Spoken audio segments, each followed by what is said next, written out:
Yeah. First of all praise to the ancestors for guidance, wisdom, knowledge, peace to the gods and the earths. I'll say and hold test. Let's get into it. Malcolm X once said, education is a passport for the future. Well, in this country, our government is well aware of that.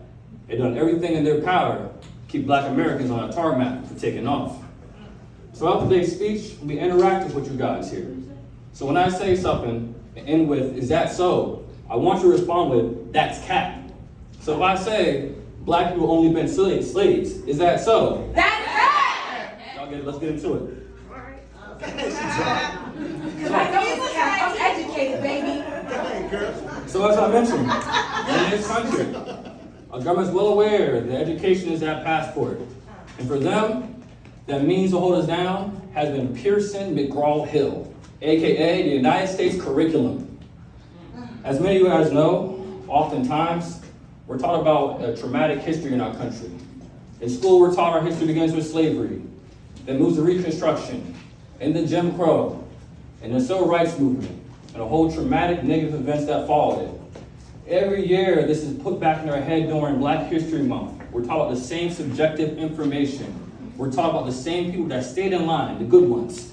We're not talking about the real black revolutionaries, or people that control our history. As previously stated, history is controlled by the winners of war, by the conquerors. And that's our current situation here in this country, especially regardless of black history. We have to enter over and understand our history goes well beyond slavery. In fact, the deeper and deeper you go back, the blacker it gets. And many archaeologists, historians understand this, which is why they've hidden our information in plain sight where we won't look, in books right in front of us. But we've been blessed to have black ancestors who are historians, who are archaeologists, who are deep in-depth understanding of our history, have brought us back to life. And it's very important to understand that. Let's get started with stated. We're taught that Columbus discovered America. First to come here, right? But we know in many books, such as They Came Before Columbus, black Africans were skilled navigators coming to America thousands of years before Columbus. But they say Columbus discovered America. Is that so? That's right! You feel me? Or next, we're taught that the Europeans and Greeks invented mathematics. We give credit to Pythagoras and all these scholars. However, in 1960, in Zaire, Africa, they found what's called the Ishaga bone, which was a bone that had descriptions on it. And after further evaluation, they realized these descriptions were not random. In fact, these were mathematical equations, decimal system multiplication. And after carbon dating, the Ishaga bone is 25,000 years old. So let's understand, at least 25,000 years ago, our ancestors were forming mathematics. All right now? All right. Or it's even more, the Shabaka stone, which is tens of thousands of years old. After further examination, has the same principles of quantum physics. You gotta understand our history, we are not remembering, or we're coming back with new information. Oftentimes say humans, we're not evolving but devolved. We've forgotten this information. But understanding the black community, our information was not lost, right? We just don't remember it. But when something is not remembered with education, it gets brought back to the forefront. But it brings back here to America here. Back here in our system. There's so many discrepancies, disparities facing the black community. It's hard to trust the system. Let's look at this COVID pandemic, which we're coming out of now. Unfortunately, COVID was not random. Over 79% of people that were hospitalized were obese. Yeah. Unfortunately, in the black community, 1 out of 3 black Americans have hypertension, the highest rate in the entire planet. Over 2.2 million black Americans have diabetes. Over 3 black women are 3 to 4 more likely to experience negative complications during pregnancy opposed to white women. But they say race is just a color. Is that so?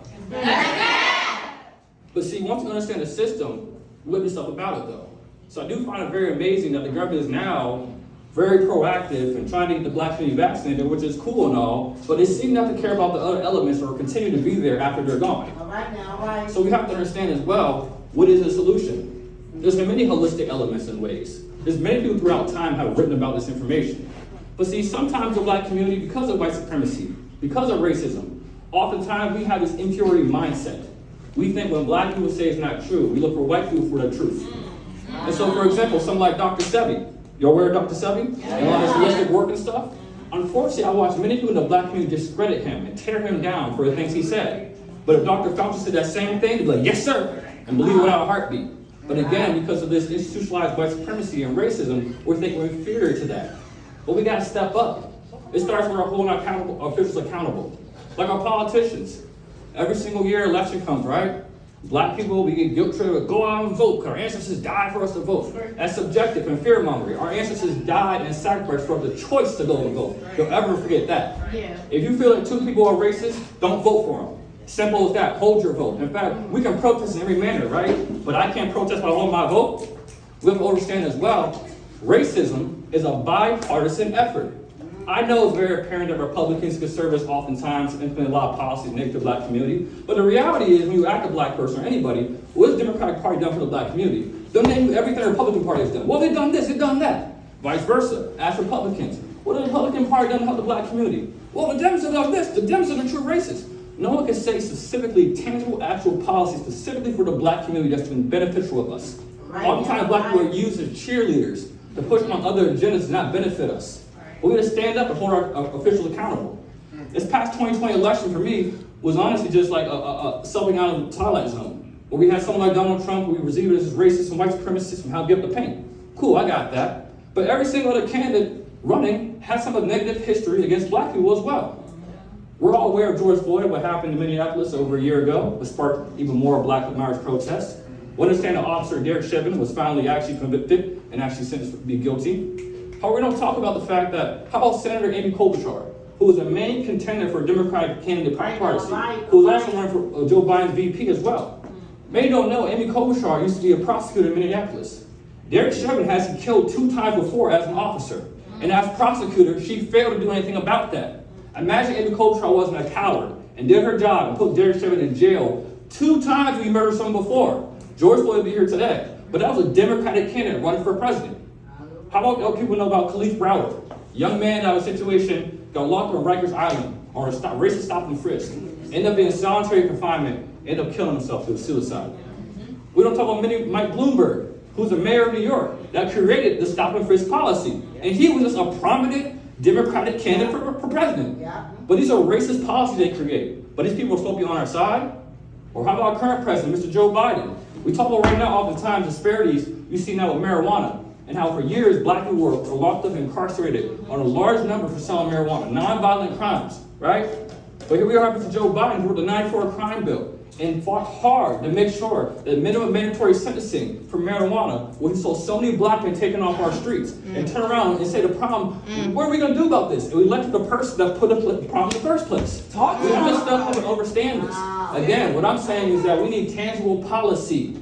I'm an independent, I'm not a Democrat or Republican, but I believe that black tangible policy is the way to go for that. But again, we have to hold each other accountable. What about our own community? What about here in Harrisburg? I'm an educator. I work in the Harrisburg School District. I watched for the past 10 years go down and down and down.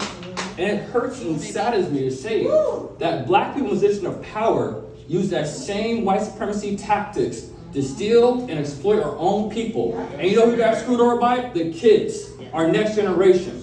And we sit here and don't hold them accountable. I work within that district.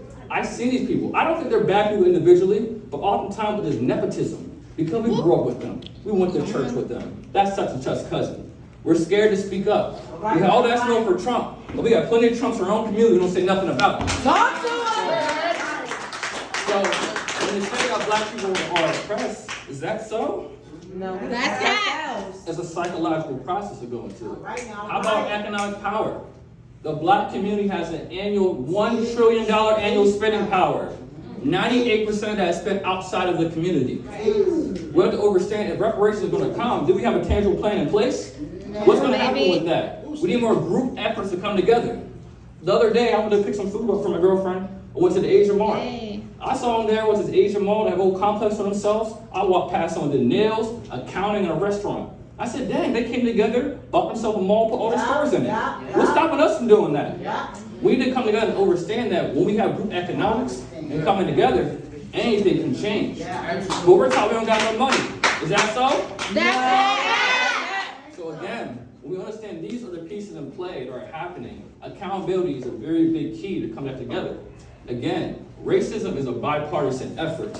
Understand that our history, we've been taught this downtrodden negative events. That is not us. You understand, yes, slavery is horrendous. And honestly, in fact, the true aspects of slavery are really not talked about. I can sit here today and go into in-depth elements of it, but that's trauma bonding. And I'm here to uplift and enlighten. So we should never ever forget the meaning of slavery, but understand as well in the large African diaspora that goes back hundreds of thousands of years. That's being conservative. We're really going back at least 2.5 million years. We're really going to get into it. It's such a small microcosm of it. And when we give too much energy, effort, and negative things, that's all we create. I believe in manifestation. I believe what words we put from the ether into this universe here. And too often we say we're oppressed. We say we're victimized. Sure, absolutely, there absolutely are systematic ways. But in 2021, we have progressed. As a young millennial, we have to understand as well, we have to take control and power. We're not going to see things respectfully from the older black generation. They sacrificed for us, right? But when they grew up, they didn't have opportunities that we have now. And sometimes we do a disservice by just constantly saying we can't do that. We say, well, we tried before. We talked about black economics. Just last week, they're finally recognizing the Tulsa Massacre and Black Wall Street. Too often, though, we'll say, well, we can't do it again. Look what happened then. That was over 100 years ago. That ain't going to happen again now. We have too much power. We have too much control. We have too much influence. Come on, so we have too many excuses sometimes why something can't happen, but put an action to it. We are American citizens. I know oftentimes it does not seem like it. I know our rights are constantly violated. I understand that. Don't ever get that twisted. I'm a black man. I get that 100%. I have so many black men I see that go through these trials and tribulations. But what I stand is that when we have a positive mindset to it and put a plan in play, we take accountability for our actions. We can do anything with it. I never saw a black person pick you up by the bootstraps. That's regressive, and that's not true. And those talking points are oftentimes negative and take away from our true power and influence. We have to understand two things that occur at one time. Systematic white supremacy absolutely exists, impacts the black community. But you also have so much power and influence that we can go beyond that and maneuver through the system and create elements for us to seed and grow. So I ask for y'all, are y'all truly oppressed? Is that so? That's cap! So all I leave for today is that think about yourself, your community. We have so many people here today that have so much beauty within them, have a message within them, that express themselves in various different ways. We must take that energy and keep applying it to ourselves. Keep being positive here. Have unification. Every time a Black Lives Matter protest happens, we can't use that one moment we're unified for 5 minutes and back to being divisive. It happens too often, too many times. We must talk about mental health as well. Since 1980, suicide has tripled amongst black men 5-1. That means a black man is 5 times more likely to kill himself than get shot in the streets. That is true, that happens. Black women chronically are the highest receivers of depression. That happens. We must be open about it. We can't just say pray it away. We can't just say you're ungrateful. Talk We to need to have these conversations. I say it all the time, people. I'm proud I'm a black man. I'm in therapy. It's been the greatest thing to me. I'm the most confident, secure I've ever been in my entire life. We go through so much PTSD and trauma. Watch all those Black Lives Matter shootings and the police brutality. It's PTSD, it's hereditary, it comes back from slavery. That's in our blood and our genes. It gets opened up when we see these things. We have to stop trauma bonding. We start living in the negative and more for the positive. It's right in front of us. With YouTube, technology, phones, it's all at our hands. We have to share this information and understand, and understand that we can do anything, put our minds to it. I'll say in Hotep. Peace.